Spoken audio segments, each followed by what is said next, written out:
My mother-in-law had a way of entering a room that made you feel like you'd already done something wrong.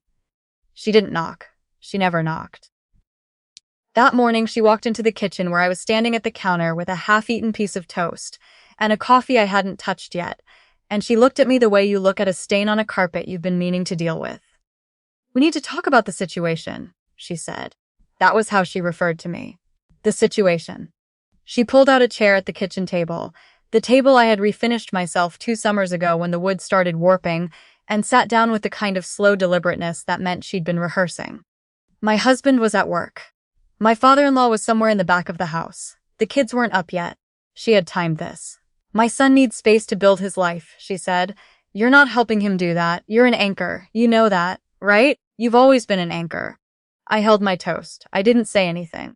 "We've talked about this as a family. We think it would be best if you moved out. Found your own place. Let him breathe." I looked at her. The refrigerator hummed. Outside, a car backed out of a neighbor's driveway. "You want me to leave," I said. "I think it would be better for everyone. This is my house," I said. She smiled. Not warmly. The kind of smile that meant she thought I had just said something slightly stupid. "Honey, your name isn't on anything here." She was right about that. My name wasn't on anything. What she didn't know, what none of them had ever bothered to find out, was that the LLC that owned this house, the entity on the deed, the legal structure that held the mortgage and the title and every brick of the property they were living in, was mine. Had been mine for 4 years. Built with money I had earned before I ever met her son, invested quietly and deliberately by a woman who had learned very young that the only security you can count on is the kind you build yourself. She didn't know that yet. But she was about to. I want to go back to the beginning, because what happened that morning in the kitchen didn't start there. It started much earlier, in a version of my life that my in-laws had never been interested enough to ask about. My name is Vanessa, and I'm 34 years old. I grew up in Columbus, Ohio, in a house where money was always a source of low-grade anxiety, the kind that never explodes into crisis but never fully goes away either. My parents were careful people. My father drove a delivery truck for 22 years. My mother worked part-time at a pediatric clinic scheduling appointments. They were not wealthy by any measure, but they were intentional, and the one thing they gave me that I've never been able to fully repay them for was the understanding that you plan for the life you want before you need it, not after. I graduated from Ohio State with a degree in accounting and went straight into a mid-sized property management firm in Columbus. I was 22. I made $41,000 a year and lived with 2 roommates in a 3-bedroom apartment near campus, and I saved aggressively. Not because I was some financial genius, but because I had watched my parents navigate tight margins my whole life, and I had decided very quietly and very early that I was not going to do the same. By the time I was 27, I had saved enough to put a down payment on a small duplex on the east side of Columbus. I did it through a single-member LLC I'd set up with help from an attorney I met through work. The logic was straightforward. Liability protection, flexibility, tax advantages I'd learned about through years of managing other people's properties. I rented out both units for 2 years. Then I refinanced, leveraged the equity, and bought a second property. A modest 4-bedroom house in a quiet suburb northwest of the city, in a neighborhood with good schools and older trees, and the kind of streets where people still wave at each other from their driveways. I moved into that house at 29. I was still single. I painted the rooms myself. I planted tomatoes in the backyard. I knew every inch of that property the way you know something you've worked for. I met my husband a year later at a work conference in Cincinnati. He was smart and funny and had a warmth to him that I wasn't accustomed to from men who also happened to be ambitious. We dated for 8 months. I knew early that I was in love with him in the specific way that frightens you a little, because it changes the calculus of everything. We got engaged, we got married. I invited him to move into my house. This is the part I need to be honest about. I did not tell his family that the house was mine. Not because I was hiding it exactly, but because the opportunity to explain it never arrived in a form that felt natural. And then time passed, and it started to feel like a conversation that would require more context than any casual family dinner allowed for. My husband knew. He had known from the beginning. He had seen the LLC documents, the deed, the mortgage statements in my name. We had talked about it in the straightforward way that people who trust each other talk about money. He was building his own savings. We had a plan together. The house was mine legally, and what we built together going forward would be ours jointly. It was clean and honest between the two of us. His family, however, had made a series of assumptions. They assumed the house belonged to my husband, because they assumed my husband was the kind of man who would own a house, and they assumed I was the kind of woman who benefited from that. They had never asked. They had visited for Christmas twice and Thanksgiving once, and a long weekend in July, and in all of that time, not one of them had ever asked whose name was on the mortgage, whose savings had funded the down payment, who had negotiated with the contractor when the furnace failed in February. His mother, especially, had a way of looking at me that I had learned to read the way you learn to read weather. She was a particular type of woman, competent, proud of her son in the consuming way that sometimes doesn't leave much room for anyone her son chooses. She had grown up with money, not extraordinary wealth, but comfortable, inherited, unexamined. She had been a stay-at-home mother for most of her adult life, which she spoke about with complete dignity, and which I genuinely respected, but which has also insulated her from ever having to build anything financial from scratch. She did not understand how I had built what I had built because she had never had to build anything. Things had simply been there. She had never called me an anchor before that morning. But she had said other things over the years in the particular language of women who want you to know you're not quite enough without ever saying it plainly. She had asked at my wedding whether I planned to keep working once we had children, in a tone that made the question sound like an observation. She had remarked once, while standing in my kitchen, that the backsplash was interesting, with a half-second pause before the word interesting that communicated everything. She had bought my husband a toolbox for Christmas, and given me a cookbook with a note inside that said she hoped I'd find it useful, which I did, in the same way I find the recycling bin useful. I had absorbed all of it with the patience of someone who had made a decision to keep the peace. What I did not know in those early years was that this peace I was keeping was not reciprocal. My husband's younger brother moved back from Austin in the spring. He was 31, recently out of a long relationship, and according to family consensus, he was going through a hard time and needed support. I understood that. I had nothing against my brother-in-law personally. He was harmless in the way that people are harmless when they have never fully been required to be otherwise. He'd had a series of jobs that never quite cohered into a career. He was good at conversation and not particularly good at follow-through. His mother adored him in the complicated way that mothers sometimes adore sons who need them most. The plan, as I understood it initially, was that he would stay with his parents for a few months while he got back on his feet.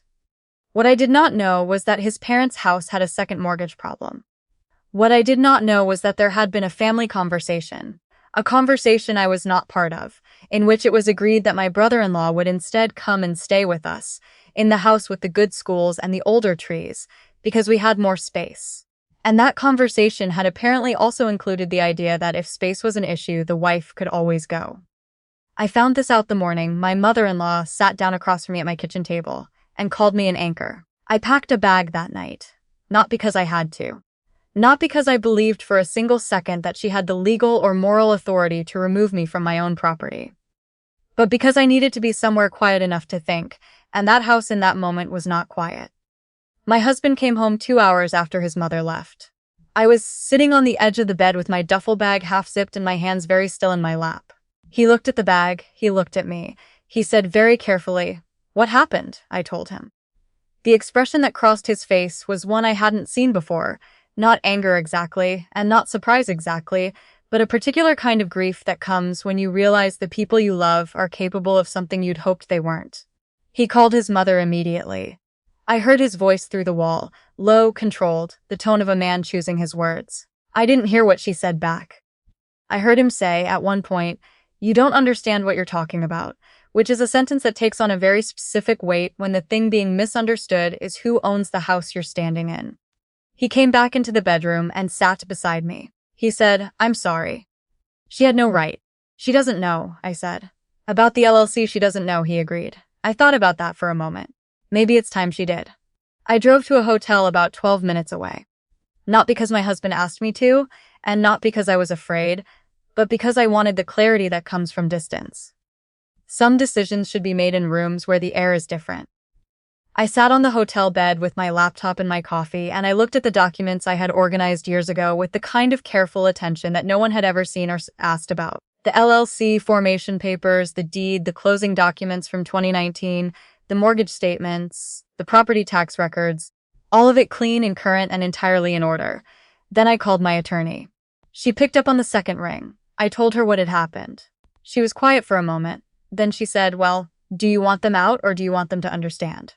"I want them to understand," I said. "I don't want anyone out. But I need them to understand." "Okay," she said. "Let me draft something." My father-in-law called the next morning. This was unusual. He was a retired engineer, a man of organized silences and precisely maintained opinions, and he rarely called me directly. When he did, his voice had a texture I hadn't heard before, something between embarrassment and alarm. "Vanessa," he said, "your mother-in-law found some paperwork." "What kind of paperwork?" I asked, though I already knew. "There are documents in the file box in the study." She was looking for the homeowner's insurance renewal and she found— He paused. "She found documents about an LLC and a deed." "Yes," I said. "She's saying it's a mistake." "It's not a mistake," I said. "It's exactly what it looks like. The LLC is mine. The house is mine. It has been since 2019. A silence that lasted long enough for me to watch a housekeeper push a cart past my hotel room door and disappear around the corner. "She didn't know," he said finally. "I know she didn't know," I said. "She never asked." He didn't have an answer for that. My mother-in-law called 11 minutes later. If my father-in-law's voice had been careful and contained, hers was the opposite. She had bypassed shock entirely and come out somewhere on the far side of it, which in her case looked like a fury so precise it was almost impressive.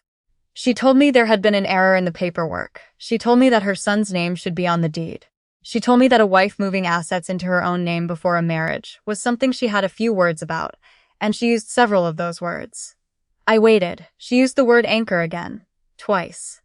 I let her finish. I had spent enough time in that family to understand the architecture of her anger, the way it built and peaked, and then, if you didn't engage with it, began very slowly to lose its own structural support. I waited for the first crack of uncertainty. "The house is mine," I said when she paused for a breath. "It has been since before I met your son. I built the down payment myself. I set up the LLC with legal counsel before we married. Your son knew this from the beginning. There is no error. There is no dispute. This is simply information you did not have." Another silence. "You manipulated him," she said, but her voice had changed. The absolute certainty was gone. What was underneath it was something smaller and more complicated. "I was transparent with him," I said. "I was not transparent with you because no one ever asked. Not once, in 4 years of holidays and dinners and long weekends in this house, did anyone ever ask whose name was on the mortgage. I assumed it wasn't relevant. I was wrong about that, and I'm willing to acknowledge that." She does not respond to that. She was not yet ready to acknowledge anything. What came next was the version of this story that families tell themselves when reality doesn't match the version they've been living. A series of calls, a mobilization of extended concern. His aunt called my husband to say that property in a marriage should be shared, and perhaps I needed to be more flexible. His father's college friend, who was apparently also a real estate attorney, called my father-in-law to suggest there might be legal avenues worth exploring. My brother-in-law texted me directly, a message that was friendly in tone and deeply self-interested in content. He was in a tough spot. He hoped we could work something out. The kids needed stability. He was sure we could come to an arrangement. I texted back 2 sentences. "I hope you find something that works for you. I'll be home Thursday." My husband's cousin was the last one.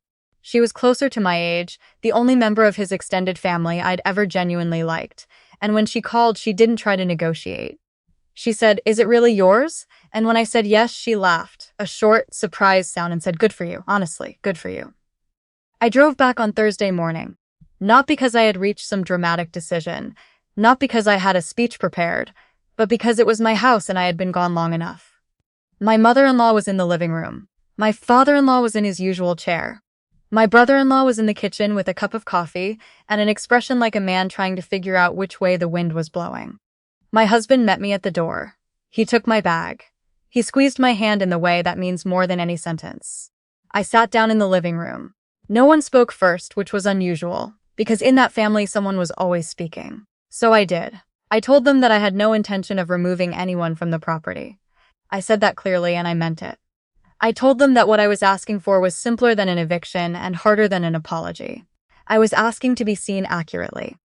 I was asking for the version of me that had always existed, the one who had built this financial foundation carefully and alone before any of them were part of my life, to be acknowledged as real. I told my mother-in-law directly that I understood she had made assumptions about who I was and what I brought to her son's life, and that I had allowed those assumptions to go uncorrected for too long, and that was on me as much as it was on her. She was very still when I said that. She had the look of a woman whose architecture has shifted, not collapsed, not destroyed, but rearranged in a way that changes how the light falls. The brother-in-law, I said, is welcome to visit. He is welcome for dinners and weekends and the things that family does. But he will not be moving in, because that is a decision that belongs to my husband and me, and we have not made it.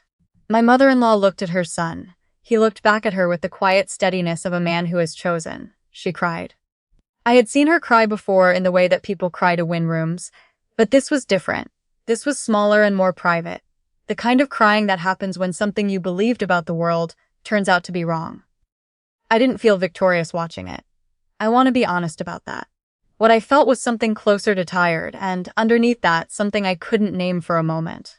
It was the feeling of being finally fully known in a room where for years I had been estimated.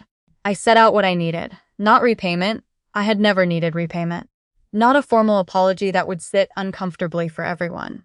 What I needed was simple, an acknowledgement, spoken plainly by both of them, that I had built something real, that the contributions I had made to that household over the years were not invisible, and that the word anchor would not be used about me again in any room I was or was not in. My father-in-law agreed that same day. He was a precise man, and once the geometry of a situation had been correctly explained to him, he was capable of adjusting his position. He looked at me and said, "You built something that protected our son. I should have known that. I should have asked." It was 7 words more than I expected from him, and I received them quietly. My mother-in-law took until Saturday. My husband was patient with her in the way he was patient with difficult things, fully, without resentment, without hurrying. She came to find me in the backyard on Saturday afternoon, where I was pulling up the tomato cages to store them for winter. She stood at the edge of the garden for a moment, and then she said, "I didn't give you credit. I didn't try to understand what you'd done. I'm sorry for what I called you." It wasn't a long speech. It wasn't everything.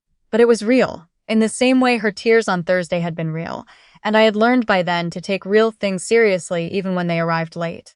My brother-in-law found a 1-bedroom apartment in a complex about 4 miles from his parents. It took him 3 weeks. He seemed, honestly, a little relieved to have a space that was his own. The week after he moved out, I repainted the guest room. The color my mother-in-law had chosen years ago during a visit. A muted beige she'd called sophisticated, which had always made the room feel like it belonged to someone's waiting area. I painted it a deep, warm green, the color of a late summer forest, the color I had wanted from the beginning.